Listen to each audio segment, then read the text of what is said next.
Supreme court کے اشتہاری تھے جب لندن سے بلائے گئے، اور شہباز شریف پر منی لانڈرنگ کا اربوں روپے کا کیس لگ رہا تھا، جس کے ارشد شریف کے آخری 10 پروگرام یا 15 دیکھے جاتے ہیں۔ بانی نے کہا پاکستان میں اخلاقیات کا جنازہ نکالا گیا ہے۔ عمران خان نے کہا کہ 26ویں ترمیم کے ذریعے عدلیہ کو مکمل طور پر دبا دیا گیا ہے۔ بانی نے کہا کہ کئی ججز رول آف لا کے لیے کھڑے ہیں اور ہم ان کی جدوجہد کو سلوٹ کرتے ہیں۔ بانی نے کہا جو جج رول آف لا کے لیے کھڑے ہیں وہ قوم کے ہیرو ہیں۔ عمران خان نے کہا کہ 26 ترمیم کے بعد جو ججز حکومت کے اعلیٰ کار بنے ہیں ہم ان سے بھی گزارش کرتے ہیں کہ وہ انصاف کرے۔ بانی نے کہا میڈیا کا گلا عمران خان نے کہا کہ میڈیا کا گلا گھونٹ دیا گیا اور لگڑ بگڑ چمچے کچوں کو بٹھایا گیا۔ بانی نے کہا کہ 27 ستمبر کو پشاور میں پی ٹی آئی کا جلسہ ملک کی آزادی کا جلسہ ہوگا۔ P T I Imran Khan نے ہدایت کی ہے کہ جلسے کو کامیاب بنایا جائے۔ بانی نے جلسے کی ذمہ داری علی امین گنڈاپور اور جنید اکبر کو سونپی ہے۔ بانی نے کہا کہ 3 سال سے ہم نے مذاکرات کی کوشش کی ہے۔ بانی نے کہا مذاکرات کی بجائے انہوں نے ہماری پارٹی کو مزید دبانے کی کوشش کی ہے، مذاکرات کا کوئی فائدہ نہیں۔ بانی نے برسٹر گوہر، برسٹر سیف علی اور امین علی گنڈاپور کو کوئی بات نہ کرے کا کہا ہے۔ انہوں نے کہا کہ جس نے بات کرنی ہے وہ جیل میں آئے اور ہر دروازہ جیل سے کھلتا ہے۔ جسے جیل میں بند رکھا ہے حکمران اس کے محتاج ہے۔ ان کی تقریریں، ان کی گفتگو بند کمرے میں ہوں یا میٹنگ میں ہوں، عمران خان کے نام کے بغیر وزیر اعظم ہو، وزیر اعلیٰ ہو، گفتگو ہی نہیں پوری ہوتی۔ عمران خان نے کہا کہ جس نے بات کرنی ہے وہ جیل ہے۔ بانی نے کہا کہ پاکستان اور سعودی عرب کا معاہدہ کی بہت اہمیت ہے۔ عمران خان نے اس معاہدے کی تعریف کی ہے اور پاکستان کو عالمی سطح پر رابطے تیز اور بحال رکھنے چاہیے۔ حرمین شریفین کی حفاظت ہمارے لیے سعادت ہے۔ ہاں، یہ مسلمانوں کے لیے ہمارے لیے فخر ہے کہ ہم حرمین کی سعادت کریں۔ ناظرین، دوسری طرف ابھی میں نے گزارش کیا تھا کہ رجسٹرار سپریم کورٹ نے اسلام آباد ہائی کورٹ کے 5 ججوں کی آئینی درخواست پر اعتراض لگا کر واپس کر دی۔ رجسٹرار نے لکھا کہ درخواستگار نے واضح نہیں کیا کہ درخواستوں میں کون سا مفاد عامہ کا سوال ہے۔ درخواستگار نے ایسا نہیں بتایا ایسے کون سے بنیادی متاثر ہوئے ہیں۔ جسٹس فائد عیسیٰ صاحب کے خطوط کیسے تھے؟ محترم یحییٰ آفریدی صاحب، ان کی درخواست کیسی تھی؟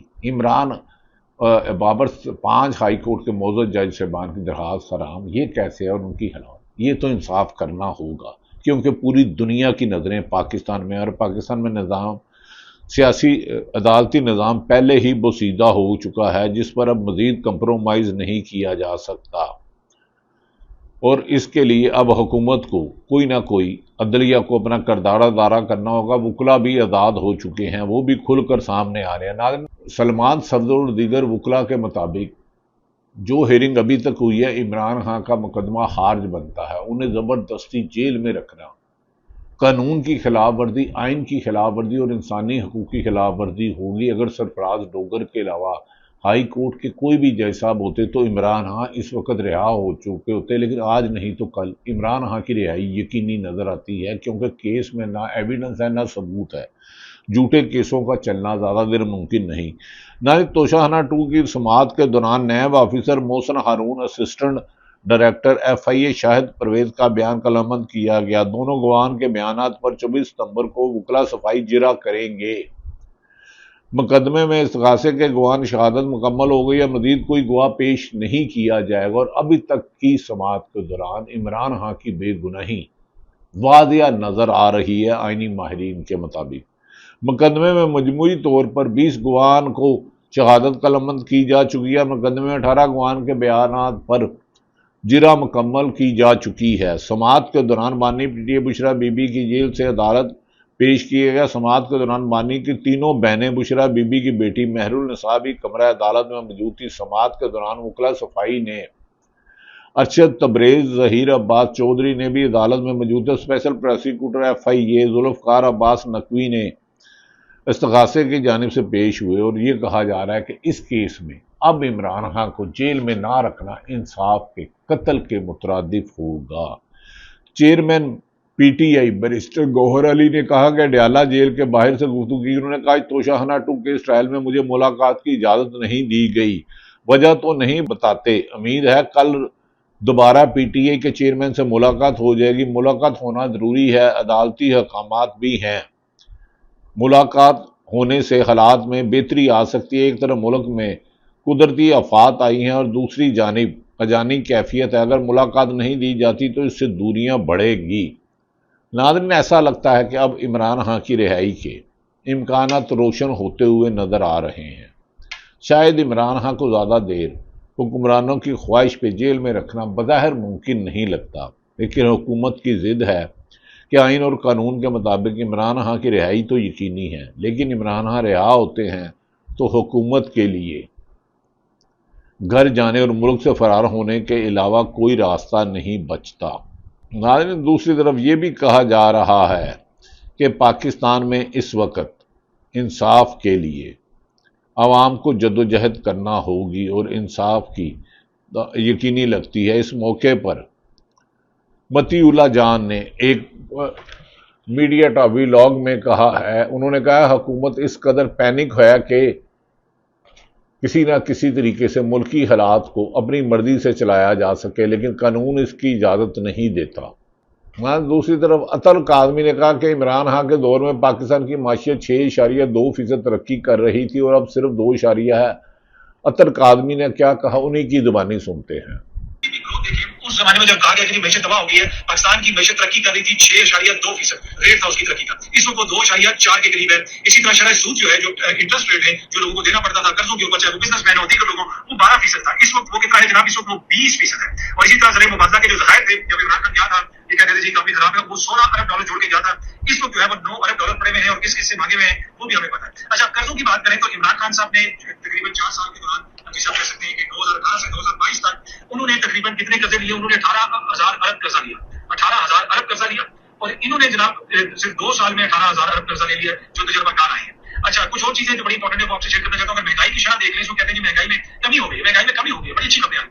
24% اس وقت ریٹ ہے مہنگائی کا۔ عمران خان کے دور میں جب سب سے زیادہ تھا تو اس دن وہ گیا تھا تو تب بھی 12% وہ ریٹ تھا۔ اس وقت ہمارے ساتھی بھی بتاتے تھے کہ بڑی مہنگائی ہو گئی ہے، یہ چیز مہنگی ہو گئی ہے، ٹیکسی میں بیٹھے ہیں تو ان کو ہمیں لوگ یہ کہتے ہیں، وہاں پہ جاتے ہیں تو لوگ ہمیں یہ کہتے ہیں۔ کبھی اس کے بعد آپ نے سنا کسی کے منہ سے کہ جناب مجھ کو مہنگائی وہ کدھر سے کدھر چلی گئی ہے؟ اب کیا آئی ڈونٹ نو، کوئی ان کو بتاتا نہیں ہے، ان سے بات نہیں کرتا۔ ڈالر، عمران خان کے دور میں کہا گیا کہ ڈالر بڑا اوپر چلا گیا، 184 روپے پہ عمران خان ڈالر کو چھوڑ کے گیا، اور پھر کہا گیا کہ ڈال آئے گا تو ڈالر ڈر جائے گا۔ اس وقت جو ڈالر ہے وہ 278 کے قریب، 184 پہ وہ چھوڑ کے گئے تھے، 278 کے قریب ہے۔ اسی طرح پیٹرول جو ہے وہ 149 یعنی 149 روپے کا لیٹر تھا عمران خان کے دور میں، اور اس وقت جو ہے وہ 275 روپے۔ گزشتہ 15 دنوں کے دوران پیٹرول کی قیمت میں تقریباً 17 روپے اضافہ ہوا ہے۔ ڈیزل جو ہے وہ 144 روپے فی لیٹر تھا، اس وقت ڈیزل 284 روپے فی لیٹر۔ یعنی کہ ملک میں مہنگائی، بے روزگاری، لا قانونیت اور حکمرانوں کی سکہ شاہی نے ملک کو تباہی کے دہانے کھڑا کر دیا۔ عدلیہ کو من پسند طریقے سے چلانا، سرکاری افسران اعلی کار بنے ہیں۔ ملک میں یہی ہے کہ عوام اب نکل چکی ہے۔ 27 کو پی ٹی آئی پشاور میں بڑا جلسہ کر رہی ہے، 29 کو کشمیر ایکشن کمیٹی کا ایک بڑا احتجاج ہے۔ اب بہتر یہ ہے کہ عوام سڑکوں پر آ کر معاملات اپنے ہاتھ میں لے۔ حکومت کے فرائض میں شامل ہے کہ موجودہ حالات میں ملک میں چوری کے مینڈیٹ سے مسلط آئے ہوئے حکمرانوں کو گھر بھیج دیا جائے اور صاف شفاف الیکشن کرائے جائیں۔ عمران خان کے بیرسٹر ابوذر نیازی نے کہا ہے کہ اگر تو فرد واحد کی خواہشات کی بجائے رول آف لا کی حکمرانی ہو تو پھر میں کہہ سکتا ہوں کہ عمران خان کا توشاہانہ 2 میں کچھ بھی نہیں ہے اور وہ ان کی رہائی یقینی ہے۔ اب ابوذر نیازی کیا کہتے ہیں؟ علیمہ خان نے کہا کہ عمران خان اس ملک کو حقیقی آزادی دلائے گا۔ ابوذر نیازی کیا کہتے ہیں؟ ویلاگ کے اختتام پہ ان کی گفتگو بھی سنیے۔ ایسی سوسائٹی ہو جس میں جو موسٹ ڈومیننٹ چیز ہو آئین، قانون، رول آف لا جہاں پہ گورن کرتا ہو، کوئی رول آف مین نہ ہو، انسانوں کی خواہش یا فرد واحد کی خواہش کے مطابق فیصلے نہ ہوتے ہوں، تو میں کہہ سکتا ہوں کہ اس کیس میں کچھ بھی نہیں ہے، اس میں میرٹ نہیں ہے، اس میں کوئی ایویڈنس نہیں پروڈیوس کی گئی، اور جو افینس الیج کیا گیا ہے خان صاحب پہ ان کے انگریڈینٹس بالکل ایگزسٹ ہی نہیں کرتے۔ ایک فریولس میلا فائری بدنیتی پہ بیسڈ ایک کیس ہے جس کے پولیٹیکل کنسیڈریشنز ہیں جس کے پیچھے، اور یہ عام لوور کورٹ نہیں ہے، یہ وہ لوور کورٹ ہے جس میں اوپن ٹرائل نہیں ہے، جس پہ کلوز ٹرائل ہے، وہاں پہ پبلک، میڈیا اور وکلا کی جو ایکسیس ہے وہ ریسٹرکٹڈ ہے، ایون فیملی کی بھی۔ سو ایسے حالات میں طرح فیصلے آئے پہلے عدت کیس میں، باقی نیب کے کیسز میں جس میں سزا دی گئی پھر اسلام آباد ہائی کورٹ سے اوور ٹرن ہوئی، تو ہم اتنی اس طرح امید تو نہیں کرتے، کیونکہ ہمیں یہ لگتا ہے یہ ججمنٹس جو ہیں یہ بالکل میرٹ پہ، قانون پہ، آئین کے مطابق نہیں دی جا رہی، ایک ایز اے پالیسی دی جا رہی ہے کہ عمران خان صاحب کو جیل میں رکھنا ہے۔ تو امید تو ہے مجھے ہونی چاہیے کہ آئین قانون جو ہے وہ سربلند ہو، لیکن حالات دیکھ کے یہ لگتا ہے اس میں بھی وہی ہونا ہے جو پہلے ٹرائل کورٹ نے فیصلے۔ لیکن ناظرین، کسی بھی شخص کو چاہے کسی بھی جماعت سے وابستہ ہو، کسی ضد انا اور تکبر میں جیل میں رکھنا انصاف کا قتل، نا انصافی کی شربت اور ملک کی تباہی کی وجہ بنتا ہے۔ ملک کوئی بھی ترقی اس وقت کرتا ہے جب کسی کی بھی حق تلفی نہ ہو۔ ملک سیلاب کی تباہ کاریوں سے ہے۔ ایسے میں ذاتی انتقام کی بجائے، ذاتی مفاد کی بجائے ملکی مفاد کو ترجیح دینے سے ہی پاکستان کی ترقی، خوشحالی اور کامیابی ہے۔ پاکستان اور سعودی عرب میں ہونے والے ایگریمنٹ کو عمران خان کیا پوری دنیا سراہ رہی ہے؟ امید ہے کہ اس کے ثمرات پاکستان اور پاکستان کی عوام کی بہتری کی صورت میں نظر آئیں گے۔ ناظرین، توشہ خانہ 2 میں بظاہر عمران خان کی رہائی یقینی ہے، لیکن دیکھنا ہے کہ حکومت کی ضد انہیں جیل میں رکھنے پر مجبور کرتی ہے کہ آئین اور قانون کے مطابق انہیں رہا کرتے ہیں۔ یہ آپ کی جدوجہد پر انحصار کرتا ہے۔ اللہ تعالیٰ پاکستان کا حامی و ناصر ہو۔ پاکستان زندہ باد۔